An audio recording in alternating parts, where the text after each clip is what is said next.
लोकसभा चुनाव अब अपने अंतिम दौर में पहुंच गया है। शनिवार को छठे चरण की वोटिंग होगी। इसी चरण में एक वक्त पर देश की सबसे प्रतिष्ठित सीट रही प्रयागराज की फूलपुर सीट भी है। यहाँ की जंग इस बार बेहद रोचक होने वाली है और इस बार यहाँ एक ही फॉर्मूले पर बीजेपी, सपा और बसपा काम कर रही है। वैसे तो इस सीट पर फिलहाल बीजेपी का कब्जा है। इस बार के चुनावी मैदान में यहाँ से बीजेपी ने मौजूदा सांसद केसरी देवी पटेल का टिकट काटकर फूलपुर से लगातार दूसरी बार विधायक रहे प्रवीण पटेल पर भरोसा जताया है। प्रवीण पटेल बसपा से भी विधायक रह चुके हैं। वहीं सपा ने इस सीट से अमरनाथ मौर्य को टिकट दिया है। वो लंबे समय तक बसपा में थे और फिर बीजेपी में भी रहे। बसपा ने यहाँ से जगन्नाथ पाल को मैदान में उतारा है।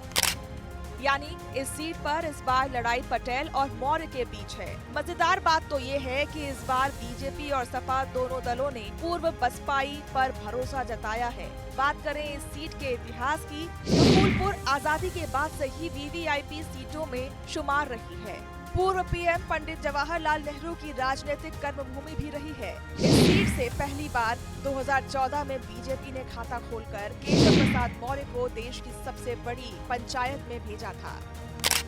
2019 चुनाव के नतीजों की इस सीट पर बात करें तो यहाँ बीजेपी और सपा के बीच मुख्य मुकाबला था।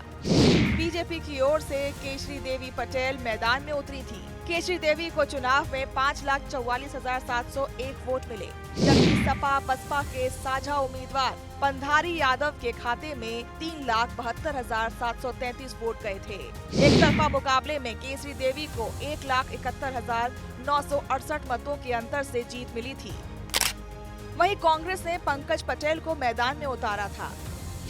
फूलपुर में कुल 20,47,108 मतदाता हैं। इसमें 1,11,564 पुरुष, 9,35,239 महिला और 251 थर्ड जेंडर के मतदाता हैं।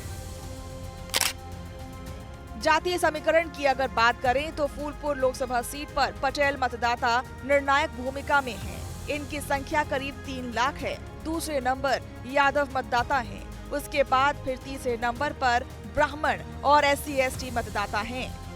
ऐसे में पहले तो यहाँ इस बार त्रिकोणीय मुकाबला है और 3 ही प्रत्याशियों के बीच कांटे की टक्कर है और जो भी जातीय समीकरण को साधने में कामयाब होगा उसके सिर जीत का सेहरा बंध सकता है। ऐसे में अब किला फतेह करने में कौन कामयाब होता है, ये देखना दिलचस्प होगा।